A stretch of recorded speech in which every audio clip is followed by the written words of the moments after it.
I'll give the game away to the entire YouTube world why I've destroyed absolutely everybody in any debate ever.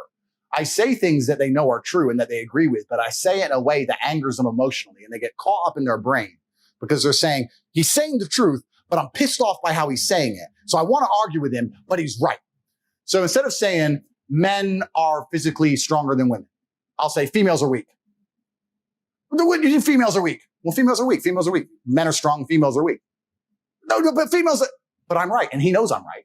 But he's mad now. And so is she. And they sit there, and it happen on Dave Portnoy. You end up having a whole group of people sitting there trying to argue. Well, some women are strong like men, trying to argue the fact that women are as strong as men physically because I've emotionally controlled them all and upset them all. And then I do a podcast and I get billions and millions of views and unlimited likes against good debaters like Dave and his little crew by just emotionally controlling them. It's an emotional game. I wreck them. I've never given this game away before anywhere. But this is what I do. I sit there and I say something they know is true in a way they can't agree with it, and I fucking control them all because they're stupid. If I was me, I'd be like, yeah, okay, perhaps I don't like the way you phrased it, but you're very true. That takes intellect. People are emotional. You know what's unfortunate about the way the world is? Maths and statistics insist there's no way this can be broken. That unfortunately, half of the population are more stupid than average. That's the truth. There are a bunch of dumb people out there who just literally repeat what they're told. Tate's dangerous for women. Tate's dangerous for women. Why? Don't know why. Well, why do I need to go watch all the videos of Tate? I'll just take your word for it. Yeah, I don't even fucking know. What's actually the most upsetting is this. I find it extremely hypocritical. And of all the things in the world, my pet peeves, the things that annoy me most are hypocrites. I find it extremely hypocritical that the system itself pretends it gives a shit about men's mental health. It will sit there and pretend it cares about all the men out there who are depressed, struggling, sad. But when I come along and tell them the only way I've ever found personally to be happy and contented, because I can only talk my personal story, is to become a man of status, to become successful, to go through pain, to use my trauma, to use the bad things that happened to me, to galvanize myself against attacks from the Matrix, as I've just proven I can easily weather. When I talk about men's mental health, they delete me. I thought you gave a shit about men's mental health. I'm the most popular man on the planet, and 90% of my content is not even about women. It's motivational and antidepressive. And you're going to sit here and delete me saying that I'm bad for women. What about men? I thought you gave a shit. All of a sudden, you don't give a fuck anymore, right? Just delete him. Who cares?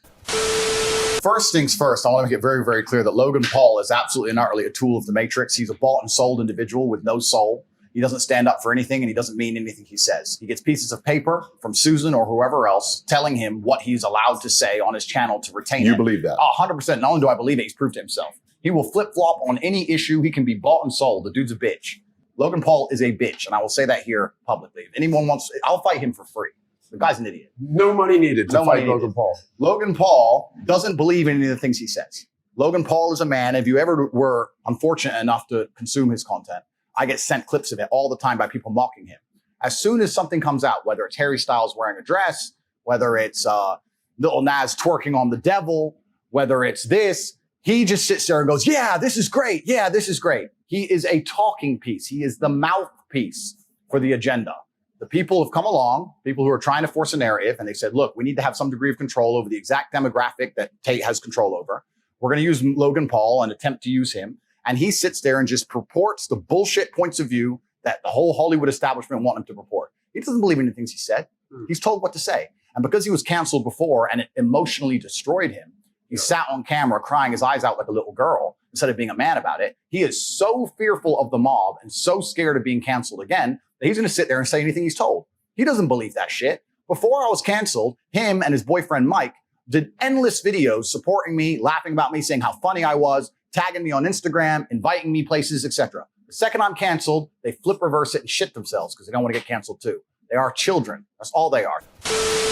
There's endless videos on TikTok of people going up to women on the street going, what do you think of Andrew Tate? And half of them actually say, we love Andrew Tate. I'd love to date a man like Andrew Tate. He's the kind of guy I like. The girls just say, I hate him. I hate him. They say, why? He says, he talks bad about women. And then they say, what does he say bad? Every single one of them goes, I can't remember. Anybody you can emotionally control, anybody you can emotionally affect, you have them in your pocket, right? To one degree or another. If you can emotionally control somebody, I'll tell you who's excellent at this. Women. Women are fantastic at this. If a woman realizes she can piss you off with X thing, she'll notice it, and she'll keep it in her pocket. You know what? That annoys him. Cool. Sorry, baby. Sorry. 3 weeks later, 2 months later. They realize when you're vulnerable. I can tell you this. I can tell you the experience from fighting. When I was fighting, I was a kickboxing world champion, right? I never made millions from fighting. Kickboxing was not that big a sport. 10 years ago, even UFC wasn't as big as it is now. So I was making money, but I mean, I was probably fighting 2 or 3 times a year. And most I ever got paid was 100, 150 grand a fight. So I was kind of normal life. And whichever girlfriend I had at the time, no matter what, she always managed to start some asinine, stupid, immature fight with me like 3 days before a fight. Because I'm weight drained. I haven't eaten. I'm nervous. I can't sleep. I've been training for fucking 10 weeks. This monster's from fucking Kazakhstan, some psycho. I have to fly over to fucking fuck knows where and Bishkek to fight him. And now she's like, you're on the toilet seat. I'm like, the fucking toilet seat. I might die. He could kill me. But she knew that's when I was weak. She knew it. And that's when you can be emotional. But they detect it. This is when I can get it. So I say, if you accept that in a basic pickup game of basketball for $10,000 without referees and judges, humans are going to naturally avert to cheating to make sure they win. Do you think the people who are in charge of the world for the power and control of the entire populace and all of its resources are not going to consider cheating to win? You think it's not going to cross their mind to just go, you know what, let's just change this little bit? I was thinking. You're going to sit there and believe, no, it's fair. Nothing is fair. Nothing has ever been fair. If you've lived a life of genuine hardship, the first thing you will learn is that nothing is ever fair. I've never seen a fair fight on the street. I've never seen a fair relationship. I've never seen a fucking person lose his girlfriend or lose their husband fairly. I've never seen a fair incident on the fucking road when someone gets crushed by a truck. The world is a very unfair place. And humans come along and we purport this idea, don't worry, if we're in charge, we'll make it fair. It's bullshit. Bullshit. Nothing is ever fair. And the human inclination is to win, as it should be. And the more powerful you are and the higher the stakes, the higher your inclination to win, as it should be. This is human nature. You wouldn't be able to put yourself in a position of power if you thought any other way. So if you're going to sit there and accept the basis that we're going to cheat in a basic basketball game, that people cheat in football games, that people cheat in poker, and people cheat in all this bullshit, and then say no, but they're not going to cheat to control the world, then you're asinine. Right. It's all a fucking lie. It's all a cheat. The other point I made earlier, I don't want to talk too much, but we talk about weak men. This is what's scariest about this entire agenda they're trying to purport, because their ideas, like the feminist idea and like the mainstream idea and like Logan Paul's ideas, all their ideals is if we weaken men, then if they become weak enough, they'll no longer be a threat. And I argue that point absolutely. I think the most dangerous men on earth are the weak men. I think inside of every single man, we're born with a fire inside of us that if we do not control, can destroy ourselves and other people. And if you look at men who have no emotional control, because that's what they're trying to teach us to have. They're saying, listen, you're a man, you're allowed to just cry all the time and have no emotional control, no stoicism, just react to your emotions. Do you know what happens when you tell men to just react to their emotions? Anger. You have school shootings, you have rape, you have violence. That's what happens when you tell men to have no emotional control. These school shooters are kids with no emotional control. Rapists are men with no emotional control. Violence and the bullshit you see on the street are men with no emotional control. Telling men to not be stoic is going to create a breed of violent young men who have no emotional control, can't control their emotions, and act out on them. That is absolutely and utterly more dangerous to society than me coming along saying, listen, I don't give a fuck how you feel, young man. It doesn't matter how you feel. You have duties and you have responsibilities as an adult, and you must comply and act a certain way regardless of how you feel. That is better for society as a whole, especially as I'm only teaching the tenets of, listen, go to the gym anyway. Doesn't matter. You don't feel like it. Go anyway. Listen, your girlfriend left you. Your heart's broken. You're not allowed to stalk her. She doesn't want you. Get the fuck over it. What I'm saying is good for the world. They're saying, no, act out your emotions. Cool, you're creating stalkers, rapists, and school shooters. These people are fucking dangerous. This whole idea of protecting women and misogyny has been weaponized to attack someone they don't like.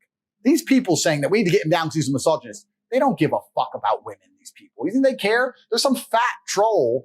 There's some dude called Daz who made a takedown video of me who just came out actually on my last podcast. Turns out he was talking to a 13-year-old girl. So he's a fat pedophile. So there's a fat pedophile who did a video on YouTube about me saying that I'm dangerous for women, got 10 million hits because he's objectively unattractive, saying that he cares about women, but he's a pedophile himself. He doesn't care about women. He's jealous of me. He's jealous of who I am and my lifestyle. So he's found something he can use to weaponize. If he can't make up that bullshit and attack me, how else can he attack me? Can't call me broke. Can't call me dumb. Can't call me stupid. Like, what can he call me? Well, he's better than me at everything. But if I take this and pretend to give a shit, he doesn't give a fuck. I build orphanages in Romania. I have a charity that rescues stray dogs. I take time out of my life replying to emails, saving people from suicide. What the fuck does this guy do for anybody? Nothing.